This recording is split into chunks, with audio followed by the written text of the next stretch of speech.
In the last video, we added a loop to our script, and that loop creates an ensemble of nonlinear regression results based on many realizations of our uncertainty in our ability to measure our dependent variable. So we're adding a different realization of this error that we assume to have a mean of 0 and a standard deviation of 1 to our idealized model with known x-half and y-half parameter values. From this ensemble, then, we can make some conclusions about our uncertainty in our parameters. But so far, we can just see that visually. We need to actually collect numbers if we're going to do something with these results and be able to report numerically somehow our uncertainties. So as we did with the linear model, we have to allocate some space to keep track of the summary statistics that we're getting from each realization.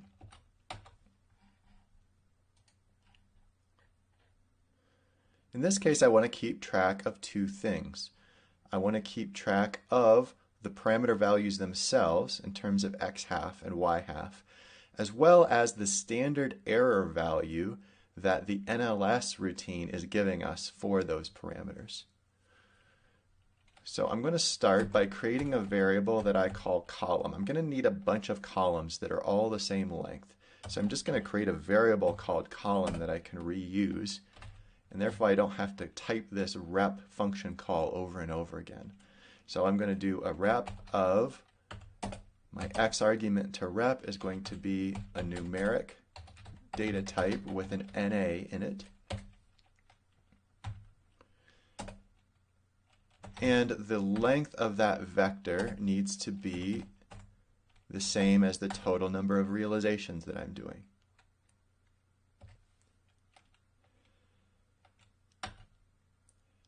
So I'm going to be creating two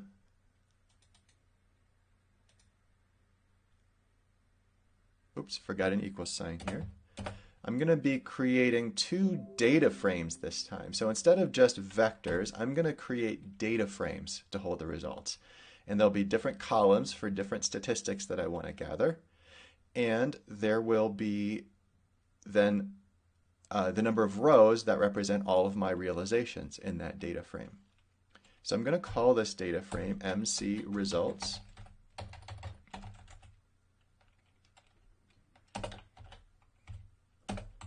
I'm going to use the data frame constructor function. And the columns of this data frame will be the following. There's going to be ymax. And I'll just use that column variable to say I need a column of NAs for my ymax. My x-half, reuse that variable. And then my ymax standard error. And my x-half standard error. So each time I go through and do one of these regressions, I am going to capture the best fit parameters for my two parameters, as well as the standard errors as it is calculated by the NLS function.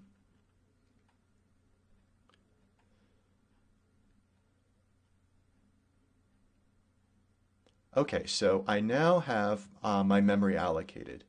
This is making sure I have space for all of these realizations and all the statistics that I want to keep track of all of the realizations. Now I need to use this space in my loop and extract these results from NLS results. So I've run this script previously, so I have an example of what NLS results looks like.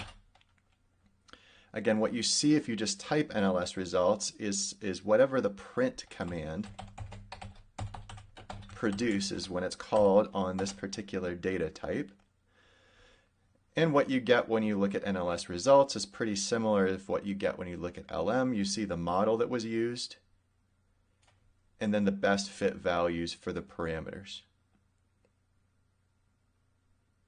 There's also a couple of more statistics by the number of times that it had to rerun the model before it could get convergence, and the achieved convergence tolerance. In other words, how small is that number between the last two iterations before it said, okay, this is as good as I'm going to get.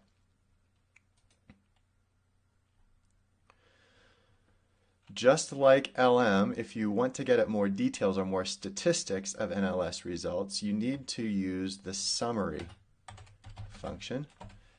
So I'm going to create a variable here called NLS summary, and to populate that variable, I'm going to call the summary function on NLS results.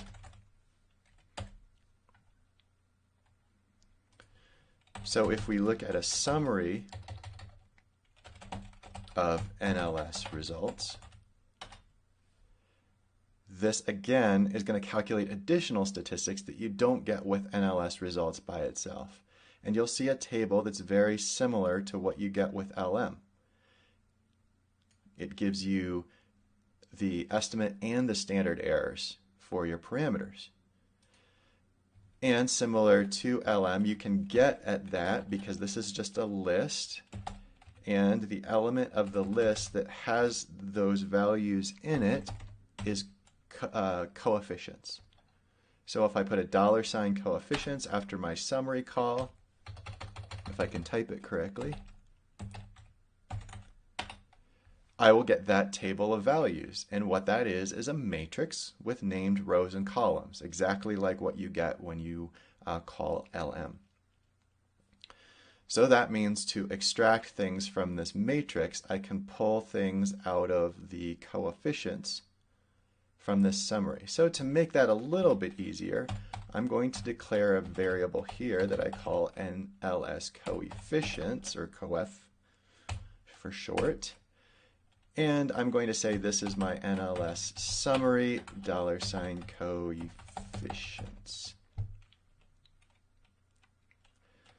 So now I have something that I can briefly refer to get to the rows and columns of this particular set of data that I'm interested in. Now I can make use of this data frame and start populating values in its columns and rows. So if I go to MC results and I want to populate the column Ymax, I can put a $sign Ymax. I've already mistyped something. There we go.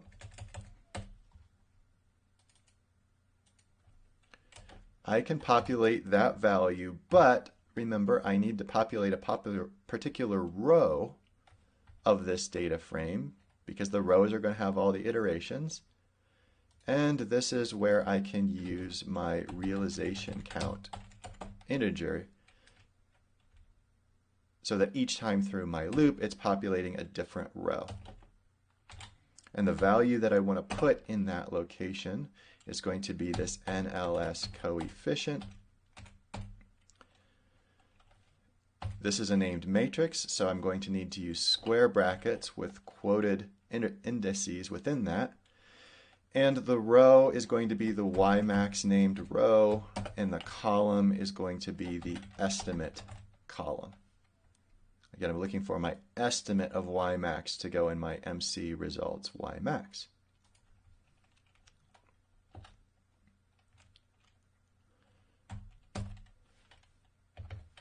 Now the next line of code can be very similar to this one, except for a couple of changes. Instead of just Ymax, I want this to be the Ymax standard error. Remember, I allocated a spot for Ymax standard error, or a column for Ymax standard error in this data frame to keep track of the NLS estimate of the standard error for each realization. And again, my realization count index.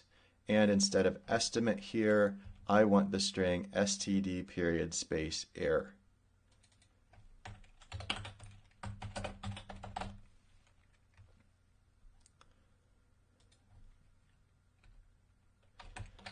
Again, I can copy and paste this line of code because the things that I need to do with x half are very similar.